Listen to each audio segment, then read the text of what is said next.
Here in Illinois, there's about 80,000 temp workers working in closed union shops. So there's an existing collective bargaining agreement, and temp labor is in the same shop working side by side our union members.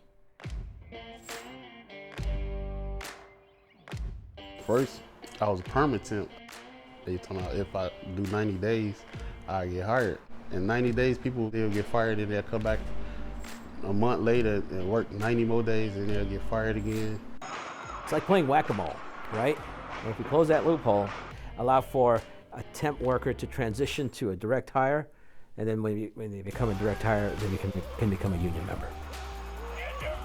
Staffing agencies are part of this while they're making money for some of the largest corporations in the world. I work at the oven in the bakery department, where we make croissants for Burger King, Wendy's, Starbucks, Danish for Walmart, Target, Food for Less. People always ask me, Whoopi, what's your favorite Intimates? I never tell anybody what my favorite is, ever.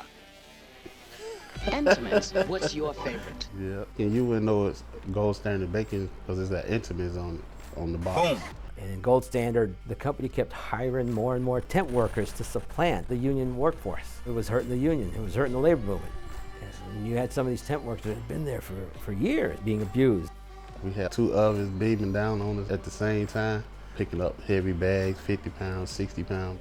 It was so hot. The temp, he passed out. They took him out, sent him to the emergency, and then brought him back and told him to go back to work in the same condition. He refused and they DNR'd him. Do not return to the staffing agency. Got rid of him.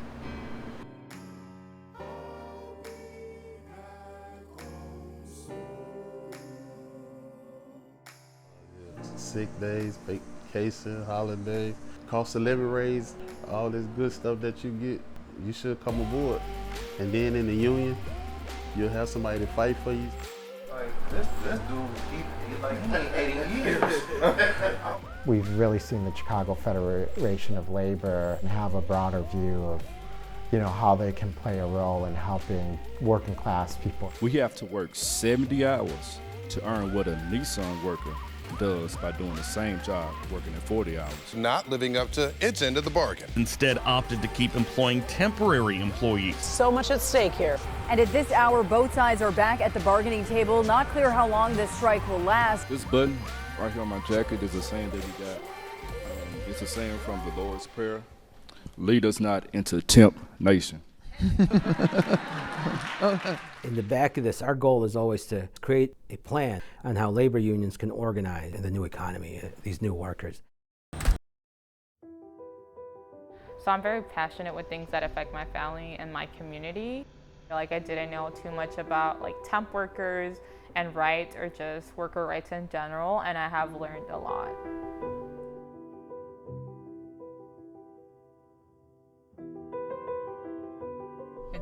My mom put so many years of her life in here, so it's kind of like, it's like frustrating being back here, but at the same time being back here, like we stood outside on the street fighting and protesting what we deserve, so it's a bittersweet feeling.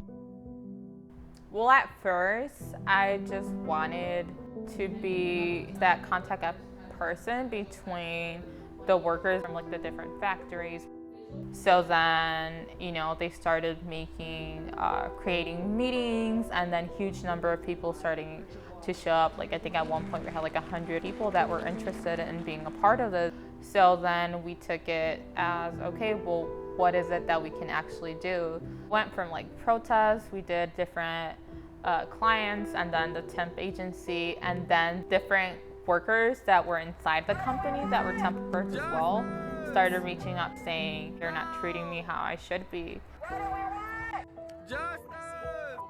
And then it kind of just, I don't know, it turned something on in me, like, you gotta keep it going. Like, you're able to stand up for the people that may not have a voice. As organizers, that's oftentimes what we hear. I went out to meet with a group of workers, and they asked me, like, what took you so long to get to us? And so that's what we're seeing more and more. There is a need out there